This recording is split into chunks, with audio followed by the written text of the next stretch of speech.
Did you know that every time musicians pick up their instruments, there are fireworks going off all over their brain?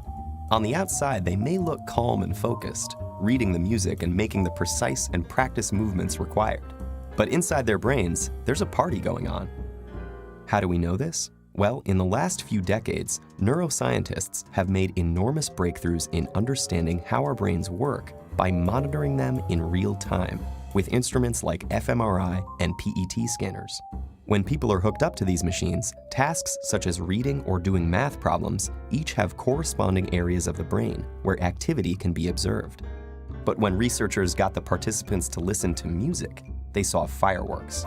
Multiple areas of their brains were lighting up at once as they processed the sound, took it apart to understand elements like melody and rhythm, and then put it all back together into unified musical experience. And our brains do all this work in the split second between when we first hear the music and when our foot starts to tap along.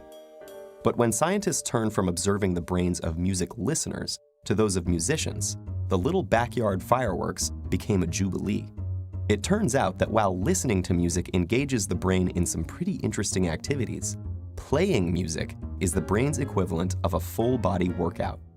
The neuroscientists saw multiple areas of the brain light up, simultaneously processing different information in intricate, interrelated, and astonishingly fast sequences. But what is it about making music that sets the brain alight? The research is still fairly new, but neuroscientists have a pretty good idea. Playing a musical instrument engages practically every area of the brain at once, especially the visual, auditory, and motor cortices. And as with any other workout, disciplined, structured practice in playing music strengthens those brain functions, allowing us to apply that strength to other activities. The most obvious difference between listening to music and playing it is that the latter requires fine motor skills, which are controlled in both hemispheres of the brain.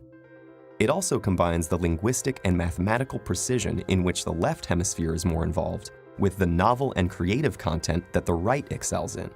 For these reasons, playing music has been found to increase the volume and activity in the brain's corpus callosum, the bridge between the two hemispheres, allowing messages to get across the brain faster and through more diverse routes. This may allow musicians to solve problems more effectively and creatively in both academic and social settings.